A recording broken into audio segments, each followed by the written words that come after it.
अमर रहे, अमर रहे। बेळगाव कारवार निपाणी विदर्भ हलकीसह संयुक्त महाराष्ट्र।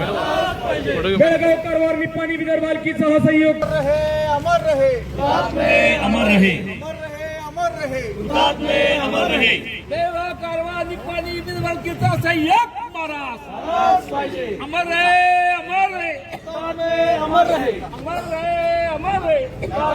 अमर रहे। शिवसेना जिंदाबाद। बेळगाव कारवार निपाणी विदर्भ हलकीसह संयुक्त महाराष्ट्र। बेळगाव कारवार निपाणी विदर्भ हलकीसह संयुक्त महाराष्ट्र। अमर रहे, अमर रहे, अमर रहे, अमर रहे। शिवसेना। आणि त्यातलाच एक प्रकार हा महाजन अहवाल ठरलेला। त्या महाजन अहवालाला काढण्यासाठी शिवसेनेनं आंदोलन छेडलं आणि त्या आंदोलनामध्ये शिवसेनेचे 67 हुतात्मे झाले।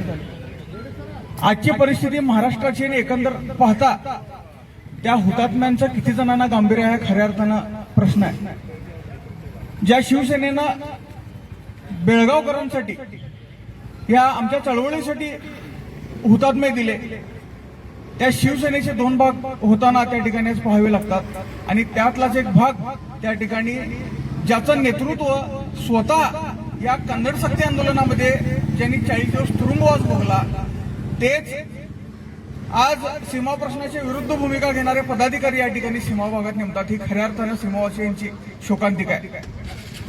शिवसेना ही कधीच सीमा प्रश्न बाजूला ठेवून येऊ शकत नाही। शिवसेनेनं ह्या चळवळीत काम करत असताना आपली पायमुळं त्या ठिकाणी जमिनीत रोवलेली आहेत। या महाराष्ट्राच्या मातीसाठी लढताना शिवसेना मोठी झालेली आहे आणि असं असताना या हुतात्म्यांचं बलिदान विसरून इथं सीमा प्रश्नाला विरोध करणारे पदाधिकारी त्या ठिकाणी नेमले गेले आणि हे आम्ही त्यांना नजरेस आणून दिलं असता आम्हाला आश्वासन दिलेलं होतं की त्यांच्यावर लवकर कारवाई करू। कारवाई दूर राहिली। परवा दिवशी सोलापूरमध्ये तिथं सुद्धा सीमाभाग असल्यामुळं कन्नड मराठी परिस्थिती आहे।